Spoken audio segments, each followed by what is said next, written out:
We get a 130% cash on cash ROI for one of our rental properties, and today I wanted to show you how we keep track of that number and why that number is so high. Okay, we're in my computer here and I wanted to show you exactly how I keep track of the ROI every single month. So as you can see down here, I just have it labeled by month. Basically how I do it is I have it in 4 different sections right here. So I have our income, I'll just put how much we got in rental income that month. Any of the expenses that we had that month, so our mortgage, supplies, HOA, anything like that, I'll total up the monthly expenses right there. And then in the top right, I'll find out what our cash flow is. So I'll just take our income minus expenses, which will give us our monthly cash flow this month of $993.99. And then this number right here is how much we have left in the deal. I'll explain a little bit later why it's such a low number, but this was our total investment in the beginning. And then you're gonna take this 993 number and times it by 12 to get you your yearly cash flow. And then how you calculate your cash on cash ROI is you'll just take your yearly cash flow. So this number divided by your total investment, and that'll give you a percentage. So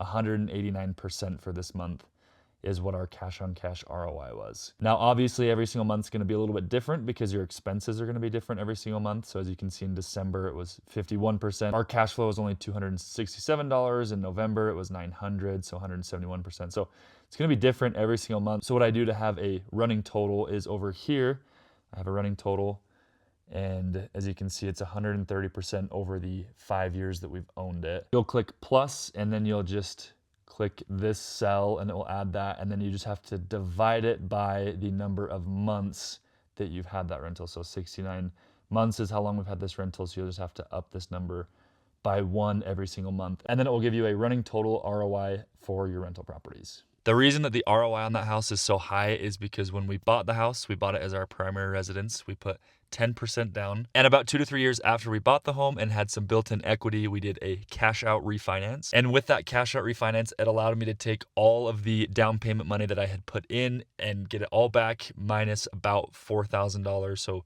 we had about $4,000 left in the deal. So now I base our cash flow on the $4,000 that we have in the deal, not the original 10%. So that's why it's a little bit higher, just because we have such a low amount still in this rental, but hopefully that makes sense. That's not the case with all of our rentals. Obviously, that's very high for a rental property.